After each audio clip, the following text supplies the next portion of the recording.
on. Go ahead and finish getting your food, however if you still need to do that. My name is Art Watley, and I'm here to introduce John Davidann. I've been working with John on the Globalization lecture series. The title of the lecture today is Globalization and Energy, a Sustainable Future. Dr. Davidann is Professor of History, specializing in U.S.-Japanese relations and global world history. He's co-author of several books, the latest of which is Cross-Cultural Encounters in Modern World History, co-authored with Dr. Mark Gilbert, who is also here.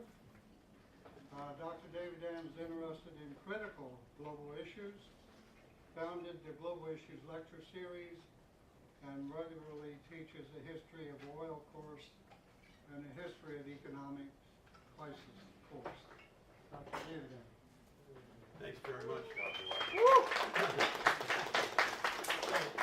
Welcome to this Global Issues lecture. And before I begin, I want to do a little exercise. So I want everyone who drove in today or rode in today in a gas-powered automobile or in a diesel-powered bus, I want all of you to stand up. You're going to have to put your food down and stand up. Okay, now there's a lot of people standing up, right? But there's a few of you left. So I want, of those of you who are still seated, if you turned on the electric lights in your house and you do not have PV solar energy, I want you to stand up with the rest. And, okay. So I think that's everyone. Do you have PV solar on your roof? No, they won't let us. The building won't. Okay, so stand up. That's everyone. That's all of us. And the truth is, in terms of the energy situation, what I will refer to as a looming scarcity crisis, we're all in this together. We all are in the same boat. We all use this energy source. I'm going to focus on oil today. We all use oil, gasoline, diesel fuel, the jets, jet fuel, all of that. We all use that. So we all share in the dilemmas that are associated with this, and we'll all share in this looming scarcity crisis. So now there's some leftists, I might be a leftist myself, but there are some leftists who say, big oil is bad. These big oil companies are bad. And yeah, the big oil companies maybe have done some things wrong, but the truth is that the big oil companies supply us with the stuff that we need to get to our work and to get home and to turn the lights on. They supply us every day with that, and we would be in really big trouble if they didn't. So we're all in this together. Even the big oil companies are in this with us together. Okay, go ahead and have a seat. Okay, so when we talk about globalization and energy, I'm going to focus on oil because oil is really the Cadillac commodity. It's the first commodity, the commodity in the modern world, in this globalizing world, that drives everything else. You need oil in order to do shipping of goods between China and the United States. You need oil in order to, drive across the United States. So oil is intrinsic to all other commodities. So I'm going to focus on oil. And today I'm going to focus on these 5 things. Large oil companies, consumption, depletion and production issues, environmental issues, and then some solutions, some simple solutions to the scarcity problem. Okay, so let's talk about the oil companies first. So the largest companies in the world, this is a list of the 10 largest companies in the world in 2013 by revenue. Count them, there's 1, 2, 3, 4, 5, 6, if you include electricity, there's 7, but 6 of the 10 are oil companies. That's how powerful these large oil companies are. Now, when we think about oil companies, large multinational oil companies today, we have to think about this earlier period of globalization, because the truth is that oil companies did not get into their situation just in the last few years. These oil companies grew over a long period of time, and they had some really important models for how to operate as a large, vertically integrated oil company. So, oil globalization actually begins in the 1880s, not the 1980s. Really begins with Standard Oil, which was founded by John D. Rockefeller. And Rockefeller created a mammoth corporation that was involved in refining and transportation. He owned railroads. He even bought into production in the 1880s and created a worldwide monopoly. In the mid-1880s, he had about 80% of all the world's oil production. All right, so he controlled all of that. Now, in the late 1880s, oil was discovered in two other places. It was discovered in the Baku, which is in the Caucasus, and then also in the Dutch East Indies on the island of Sumatra. And with these new discoveries, new oil companies appeared. A company named Shell, which was a shipping company in London, coming out of London, got into the Baku oil, and then another group formed, Royal Dutch formed, to exploit the resources in Sumatra. Those two companies competed against one another and then eventually fused together. They merged to become none other than Royal Dutch Shell, which is the company that we know today. Shell is actually Royal Dutch Shell. And it's a combination of those two companies. They were shipping oil through the Suez Canal. Now, there was another problem in this early period of globalization, and that's that in order to ship oil from one place to another, you had to have these big oil tankers. In an early period, these big oil tankers just had one big open space underneath where you put the oil. And in a storm, this was really not a good thing because the oil tanker would go up on the wave and then down into the pitch, and all the oil would run to this side of the oil tank, and the oil tanker would continue down right to the bottom of the ocean. It would sink, literally. So somebody came up with a great idea, and the Marcus brothers who founded Shell actually exploited this, is you divide this into various tanks, and then the oil tanker is more safe and it's less susceptible to sinking. So that was the other innovation in this early period. Now, as I said, there's a connection between these large integrated oil companies in the late 19th century and the oil companies of today, and here's the connection. Royal Dutch Shell is the same. British Petroleum used to be Anglo-Persian. This was a majority-owned company, majority owned by the British government, that exploited the oil in Persia, in what is modern-day Iran. It was really founded that, the oil situation there and the concessions there. And this is linked to actually British imperialism, because the British were actually imperialists in Persia at the time. The former Standard Oil Company, so what happens to Rockefeller's company is in 1913, the U.S. government breaks up Rockefeller's company. They say, this is too big. It represents a monopoly, and that's against the law. And so they broke it up. Standard of Jersey and New York became Exxon and Mobil. Standard of California became Chevron. Standard of Indiana, Ohio became BP, British Petroleum of North America, and Standard Oil Rocky Mountains became ConocoPhillips. So what happens out of that is the pieces of Standard Oil become the largest integrated oil companies in the world through the course of a century. Okay? So ExxonMobil is the second largest private oil company in the world. So these are huge oil companies. Okay, now, some of the impacts of having large oil companies dominating the oil industry. So first of all, let's talk about the positives. The positives are that the big oil companies have lots of capital, and therefore they can do lots of innovating with new technologies. They can go places that no other companies can go, and they get access to oil in those places where no one else has tried to get oil. So with the capital and the technological prowess of these large integrated oil companies, it ensures that we in the United States, continue to have access to a lot of oil. This is important for us because, like I say, you want to have those lights turn on, right? You don't want to have nothing happen when you turn on your computer in the morning. We need that electricity, which on this island is driven by oil. They burn oil in order to create electricity at the Eco plant. Okay, the other side of this is that the big oil companies have also been a source of global inequality. These big oil companies, their main concern is profits. They're not particularly interested in social good. They say they are, but the truth is they aren't. they're committed to making profits for their shareholders, and so when push comes to shove, they don't really care about local peoples. The local peoples, for instance, in Nigeria who live around the oil facilities there, they benefit very little from that oil production. So this is a problem.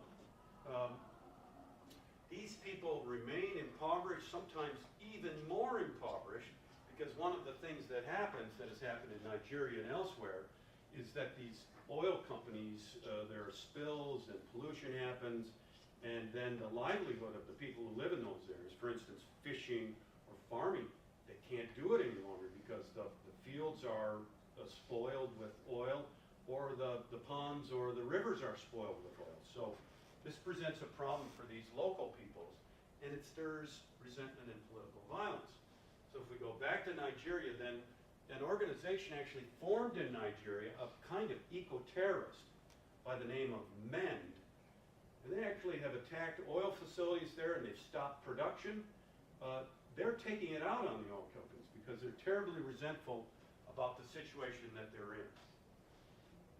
Okay, now let's move to consumption, but we're still going to talk about large oil companies for a second.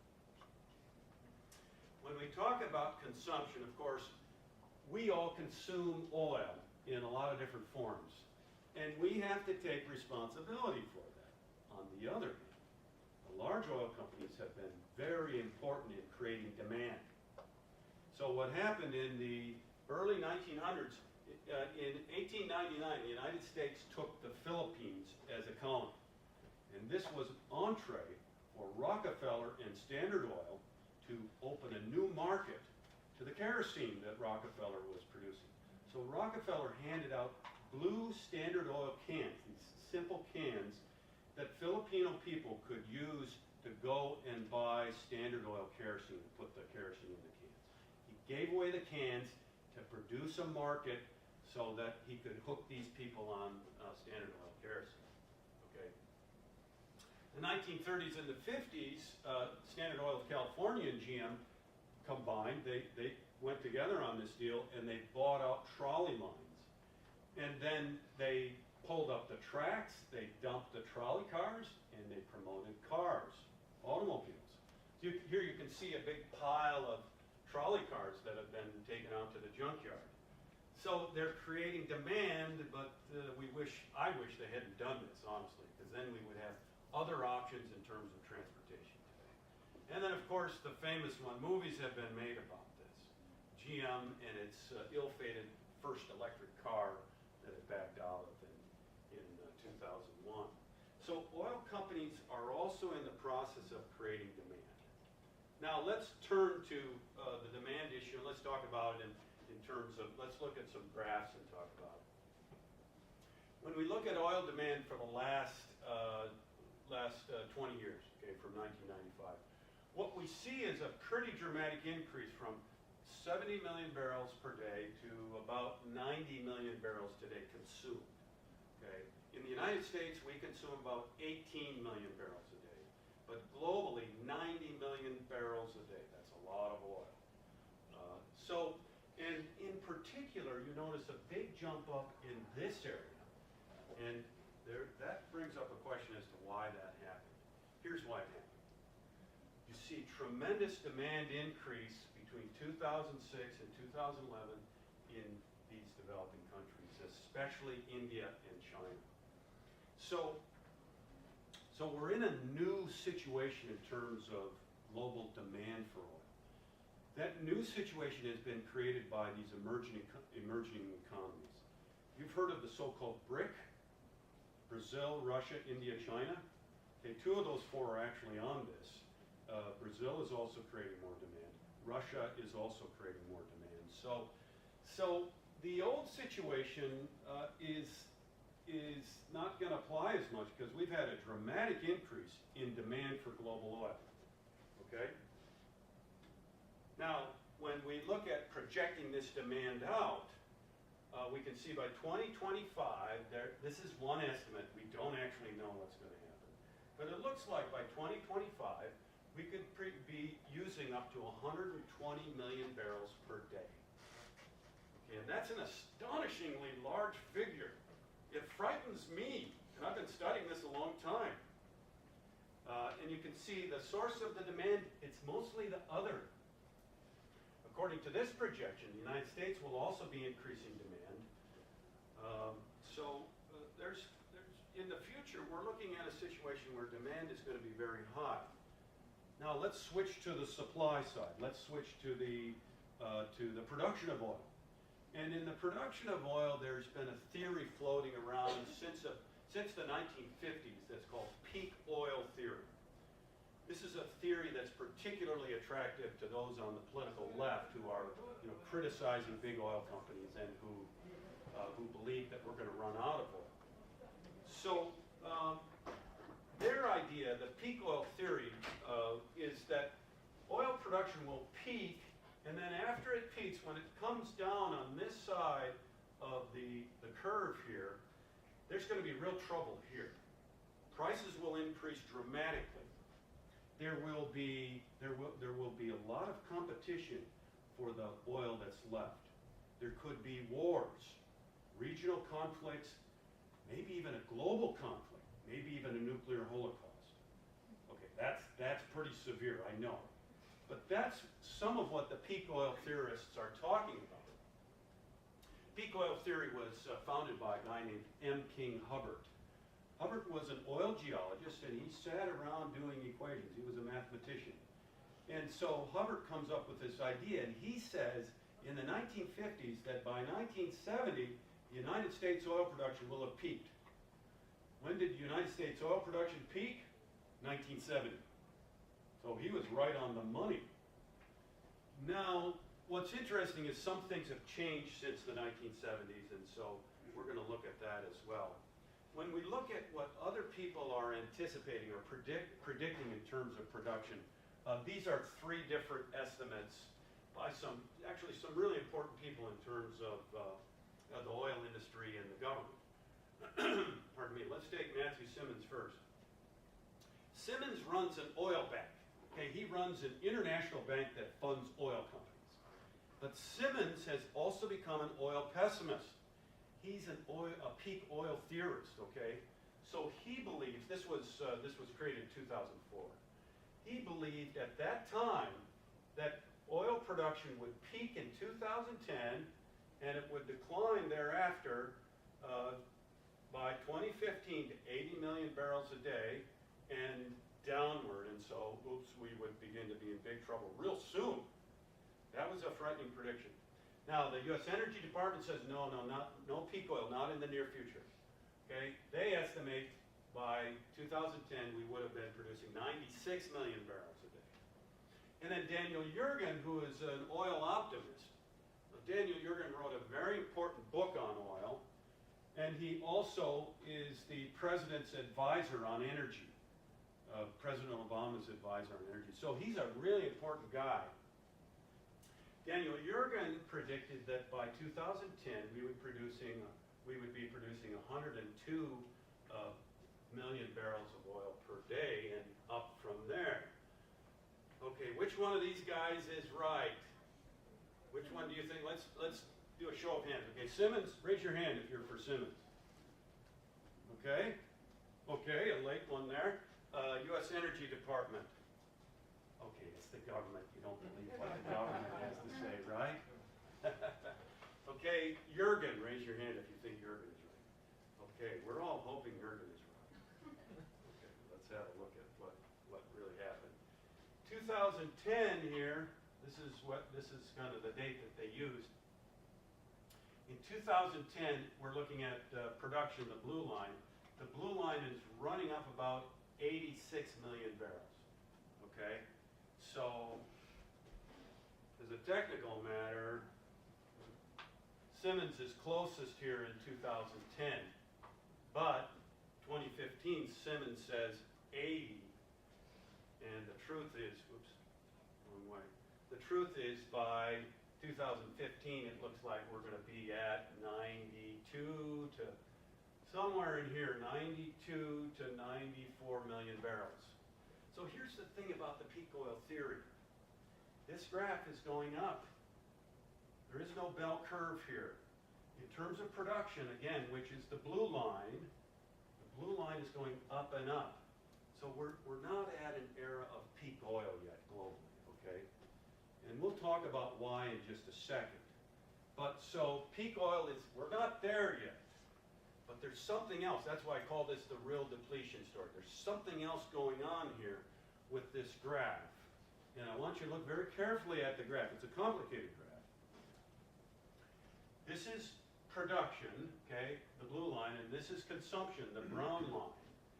And the graph, these bits here are actually the difference between the two lines, okay? So when we look at the differences we see in 2008, 2009, there was a dramatic difference here, right, between the two lines. We were actually producing a lot more than we were consuming.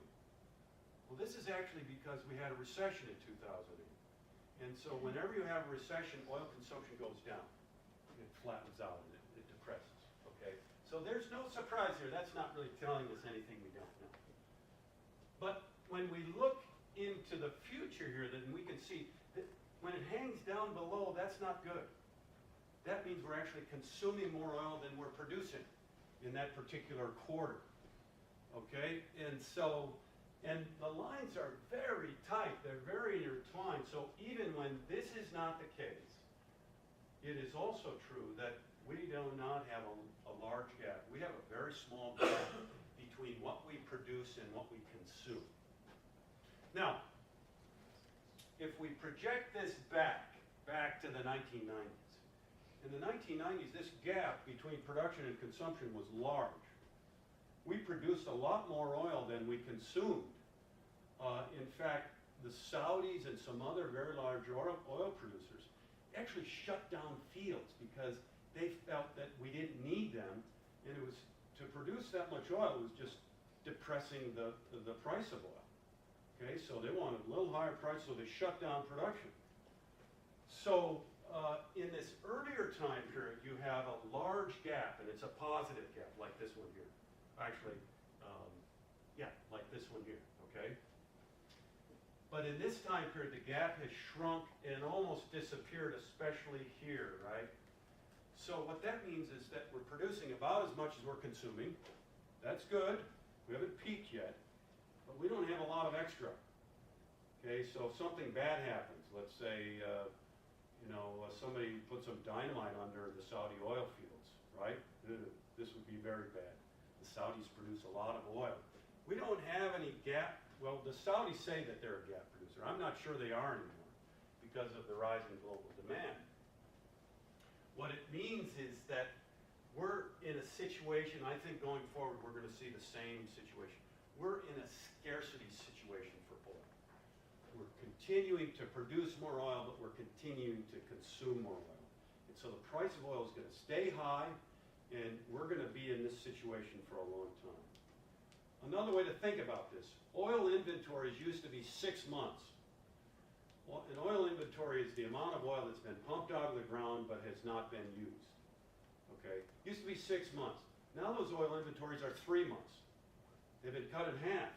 That's of concern to us as well because, of course, in the case of trouble, then you rely on the oil inventories to make up that gap. Okay, so this to me says that we're going to be in a scarcity crisis for a while. It's not peak oil, but it's not great news either. Okay, now, this is elephants dying. What do I mean by elephants? Elephants, these are the largest oil fields in the world, okay? And these very large oil fields, we call them elephants because they're so big. And as you can see from this graph, the largest oil fields in the world, most of them, at least according to this table, have already peaked in terms of their production. Okay? Yeah? Abu Dhabi's not a country, though. Sorry? Abu Dhabi's not a country. It's a city in the United Arab Emirates. Which one are you? Oh, here. Yeah. So, well, it's possible, but that's how the graph was listed. Yeah. So when we look at these large fields, then we can see that they're producing less. And let's take a couple. Cantarell in Mexico, this is a field that at its peak was really producing well. This is 1 million barrels per day, 2 million barrels per day, okay? Now it's begun to decline. It's declined actually further than this. So Mexico is actually a declining producer. Let's take another one. Samotlar, which is a Russian field. This one was a tremendous producing field in the 1980s, and now it's really dropped in terms of its production. The thing is, the life of an oil field is somewhere between 50 and 100 years. We don't know exactly how long they last, these big fields, because a lot of them are still producing. But a lot of these big fields are beyond their prime. They started producing quite early. You can see this. And their productive life is, we might be at the peak point, or the point where they produce the most oil they can produce, and their production will begin to decline. Now, there's one exception here. This data is 2008. The truth is that the Ghawar field in Saudi Arabia, which is the largest field in the world, it's by itself, it produces over 5 million barrels a day. The Ghawar field is actually increasing production. They might be up to 6 million barrels a day by 2015. So it's not completely bad news. It's just, the question is, how long can they produce that much oil out of that field? It's an astonishing amount of oil. Okay, any other questions on this? Yes? Why are they producing more? Is it new technology or just opening up fields? We're not 100% sure. The Saudis will release overall production figures, but they don't release details about their fields. The Saudis own their oil company. It's called Aramco. It's the National Saudi Oil Company. And they simply don't release that information. So we don't really know what's left in Ghawar, how long they can produce at 5 or 6 million barrels per day. We don't know. To me, that's scary too. We just don't know about the largest producing field in the world. So here's the thing, if Ghawar eventually peaks, and it will peak eventually, I mean, its production will begin to decline. If and when that happens, unless we found a whole lot of other fields, I think global oil production will have peaked. And it will have a dramatic impact upon our lives, because we'll see that dramatic increase in prices and some of those other things that I talked about earlier. Okay, now, the reason why we haven't peaked yet is because there's new sources of oil. How many remember the 2010 Deepwater Horizon spill? Does everybody remember that? Yeah, okay. So that was actually deep water production in the Gulf of Mexico. This kind of production was not possible 25 years ago.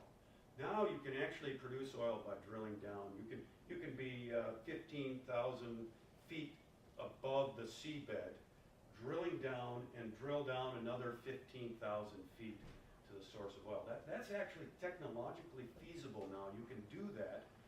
It's more dangerous, as we saw in the Deepwater Horizon spill, but it's there. So we have offshore production is increasing. Now we also have tight oil production. So what's tight oil production? Tight oil production is the production of oil that's otherwise not accessible to us. It's oil that's locked up in shale, it's locked up in rocks. In order to produce this oil, you have to frack the oil. What you do is you drill down so far to find the field, and then you drill horizontally, and then you pull your drill out and you inject water and chemicals down into that area under pressure. It breaks up the rock, and then the oil is dissipated. It begins to sink below this. You drill another line underneath this, and you capture the oil as it drips down. Okay, so that's fracking. That's tight oil fracking. And as you can see, in the United States, there are several fields that are fracked this way. This is actually a source of dramatic new production in the United States. It means that United States oil production is actually increasing quite dramatically. It's really almost completely due to this new technique and these fields that we couldn't access before and now we're able to access. The largest of these fields is the Bakken field, this one here. Okay, you can see, yeah, the production is quite large. The Bakken, this is an old graph. Today, the Bakken field produces about 1.1 million barrels per day. So it's really increased. You can see it was here is almost 600,000 barrels per day. It's doubled that almost. So, and they're planning on putting in another 10,000 wells in the place. So there's going to be a lot of new oil coming on through the Bakken play here. There's another field in Eagle Ford in Texas, which is a good producing field as well. So one of the reasons we haven't peaked is we've got new sources of oil. Okay, now, in addition to that, what we have is new sources of natural gas. And this is because of fracking. It's the same technique. It's just that they do this to find natural gas, not oil, in other areas. So you have a very large field in New York State called the Marcellus Formation.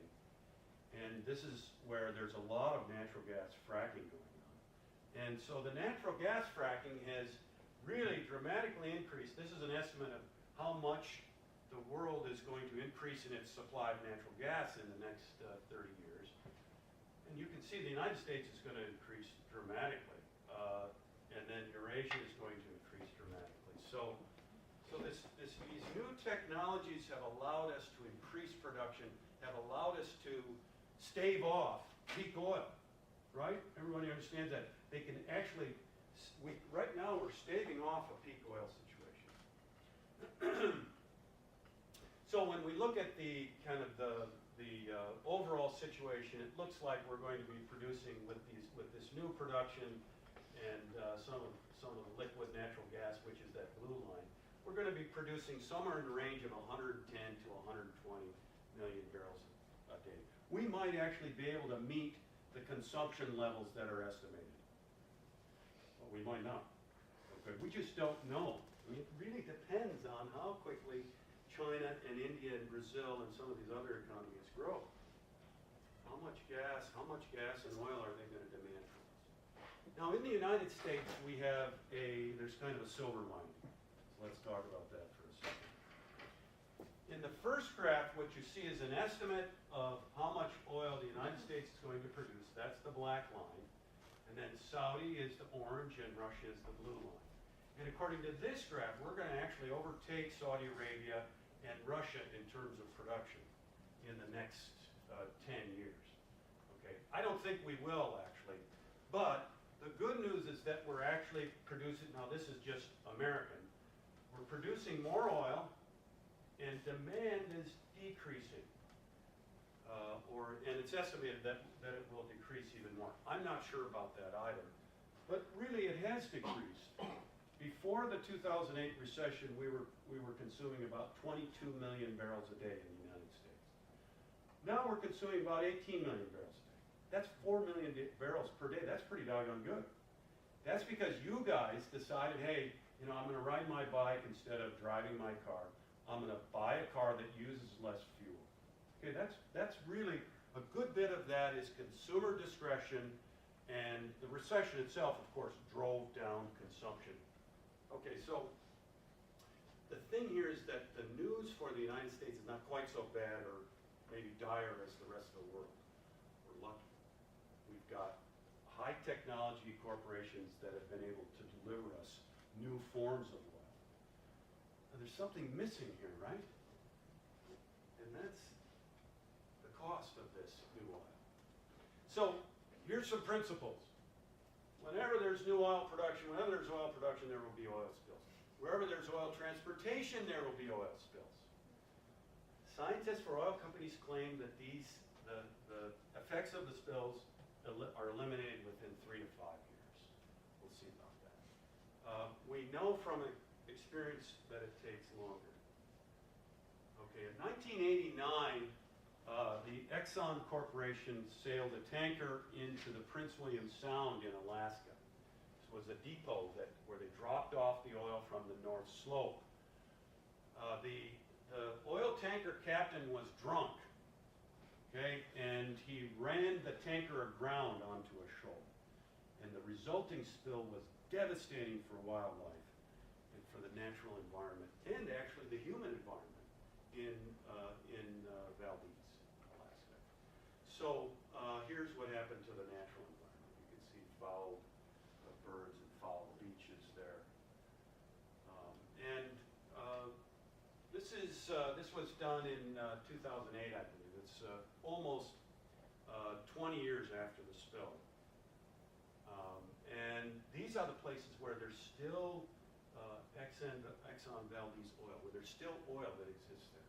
What happens if you take a shovel and you dig down a couple of feet on a beach, you'll find oil. You'll find oil that has just sunk down a little more. It hasn't disappeared. It's affecting the biome, the environment underneath the first level of the beach. Okay, so this is a problem. This is a problem, and I think it's safe to say that the big oil companies and ourselves, we haven't really confronted this problem completely. We haven't figured out how to stop this without actually stopping oil production completely. So it represents a moral dilemma for us.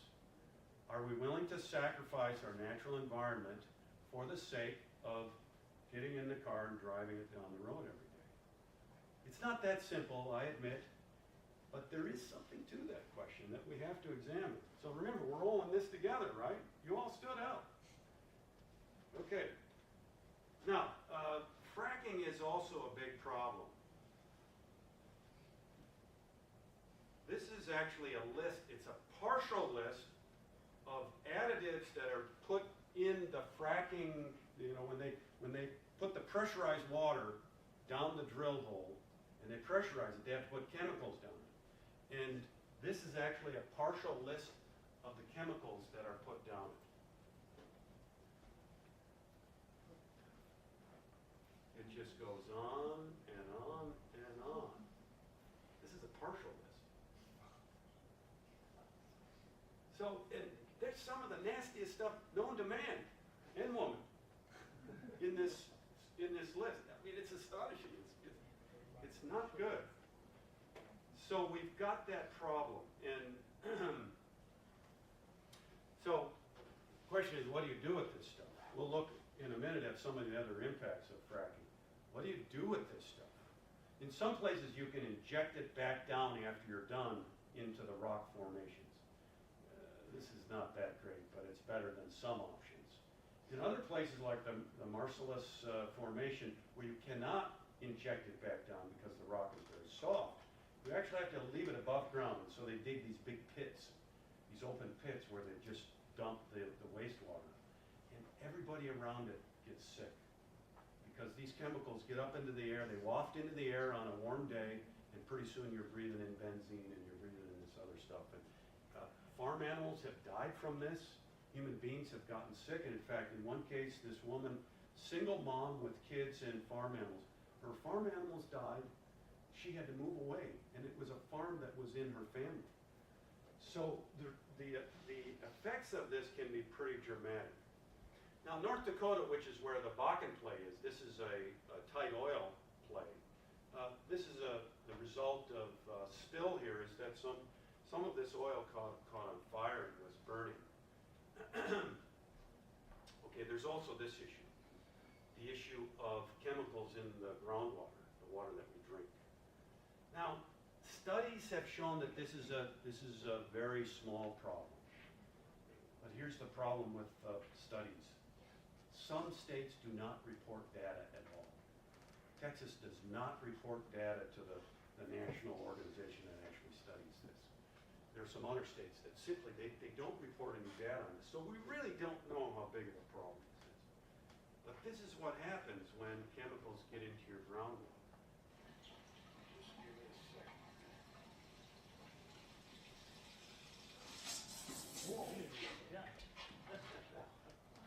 Okay. We don't want that, right? That's not a good thing. Right, so fracking has some real environmental consequences. Yes, it has allowed the United States to increase oil production pretty dramatically. But the cost here is pretty dramatic as well.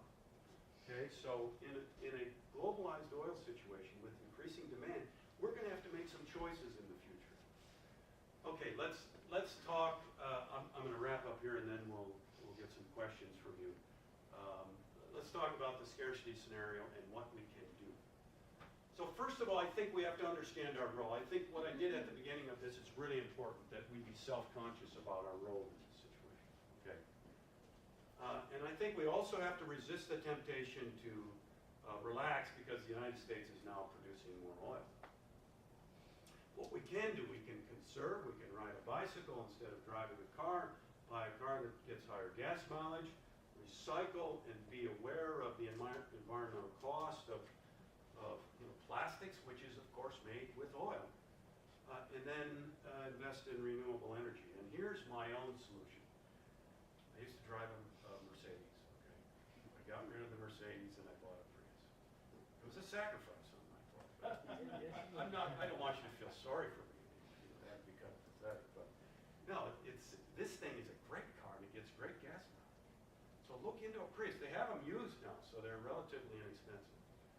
And then I bought a house recently and I put solar PV panels on it. This is a great option. If you can afford it, there are loans out there for this. And my electric bill on a monthly, it's $9 a month now. It's fantastic, okay? Yeah, it's unbelievable. It's $9 a month. So those are some simple ways to change this situation. Now, you won't be able to do everything. If you're a student, you might not be able to afford solar PV. You might not be able to afford a Prius. But you can go lobby your legislator, lobby the owner of the building that you live in, and say, hey, we want solar PV on our roof. So there are things that we can do as individuals. We're all in this together, but we can help to get out of it by doing things locally that have an impact globally. Okay, let me stop there and let's open it up to questions. We've got about 15 minutes left for questions. Yeah, go ahead. Just a comment on the solar panels. To manufacture those requires probably petroleum and energy and that type of thing. So I don't know where the cost benefit is, but on shifting gears here, on another aspect is, mankind is so dependent on oil. It's not a unlimited resource. Right. And so, what happens when it's gone? And so, I don't know, that's probably the million-dollar question, Yeah. but it's not unlimited, and there's facts and figures on production and consumption. Mm-hmm. But one day, Yeah. Congress is going to Yeah. have to confront the fact that there isn't any oil. There's not going to be any left after a while. That's true. Right. Go ahead in the I back. wanted to kind of answer that question by asking a question. Okay. Mankind is going to at some point run out of this resource. Right. I kind of think that's a good thing. Let's use it all up. Let's get rid of it. It's going to be on a dramatic increase. There's nothing that we as individuals can do to stop it. What are we going to do? Storm the castle gates? What are we going to do? Go into Saudi Arabia and start a revolution? Yeah, somebody said, yeah, we're going to storm the castle gates here. That's one Well, possibility is that, when the oil disappears, that we'll all become revolutionaries. Okay? Because yeah. Clearly, it's not going to disappear. What will happen is who's going to get access to oil then in that really extreme scarcity situation? Who's going to have access to it? People with money, right? The wealthy will have, the global wealthy will have access to oil. The rest of us, we're not going to have access to oil. So you think there'll be a proletariat revolution and? I don't know. I'm not. I'm a historian. I'm not. No, that's kind of what I'm saying. I think we should do that, and we'll convert the proletariats. We'll start to convert to alternative sources of energy and Okay. outbid these bastards. Well, I do think the alternative sources of energy are really important, but there's a dilemma or there's a problem there as well. But we can talk about that in a second. Or let me just mention it. The problem with renewable sources of energy is they comprise such a small proportion of, in the United States, 7% of the total energy supply, and most of that is biofuel, most of that is ethanol, which is a net energy loser. It takes about 1.25 gallons of oil, of gasoline, to produce 1 gallon of ethanol. That's not a good ratio. Okay, let's go for some more questions. Go ahead. Where do you see China, India, they've accelerated their production or use of oil by 40% from Right. 2006 to 2011, you said. Right. Where, have they decreased their use at all? And is that just because of their buildup of infrastructure, or are they going to continue using that amount? Well, I don't know if the increases will continue, but they're going to continue to use that amount. I mean, I've been to China for 3 years running now, and the number of automobiles in China has just increased dramatically. Everybody's driving an Audi A6, black. Okay, this is like the car of choice in China. It's not a Prius. It's a very expensive. It's not a gas guzzler, but it takes its fair share of fuel. So Chinese economic development is slowing down. That's true. They're not growing at 10% anymore. They're growing at 7%. But they still are going to be consuming as much oil now, or in the future as they're consuming now. They won't be increasing quite so dramatically, I don't think, but they're still going to see increases in oil. As every time your economy grows in an oil-based economy, you're going to increase your consumption of oil. It's just that everything that we do in an oil-based economy is based on oil. Okay? And that's the global economy as it stands. A response, and then on to you here. Just maybe not a response, but then the next question would be like, so you said that the amount of other energy sources is really small. Well, the amount of oil was really small before Standard Oil started. If we started converting, how do we accelerate that process to do that? Well, we've got technology, right? We've got the technology. Do we have the political will? This is an open question. Yes, the new sources of energy are costly. PV solar is expensive. But with the government's help, government can reduce that cost, and it makes it more manageable for individuals. Okay, for individuals, and not just wealthy individuals, individuals in the middle class. I mean, I'm not wealthy, I'm in the middle class. But I was able to afford this with a loan from, a special loan from a bank and some tax credits from the government. So those kinds of things I think are really important. The government plays the role of priming the renewable energy pump. But when the government doesn't play that role, then the problem is, will the private sector do this? It's very difficult because the private sector is worried about profits. Right? Their profit margins aren't there for renewables.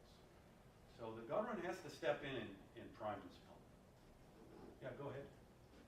Oh, I guess with regards to people, I was going to ask about our existing carbon budget for climate change. Right. Because if we can even use the remaining amount of oil or not. And Right. in that case, maybe what we should be doing is talking to our legislatures, because our individual actions are pretty much not going to work in an entire society geared towards oil consumption. Yeah. No, well, I don't want to get too pessimistic here. I think we can make a difference. From 22 million to 18 million barrels a day, that's a significant drop. And it stayed at 18 million barrels a day, even with the economic growth that the United States has had recently. So I think we can make a difference. Now, the carbon thing, of course, global warming, we're not going to get into that here. We don't have enough time to get into that. That's a separate lecture, and I hope to design a series of lectures on climate change for a year from now, spring 2015, so that you can all, get in and come to those lectures. But yeah, we're up against it.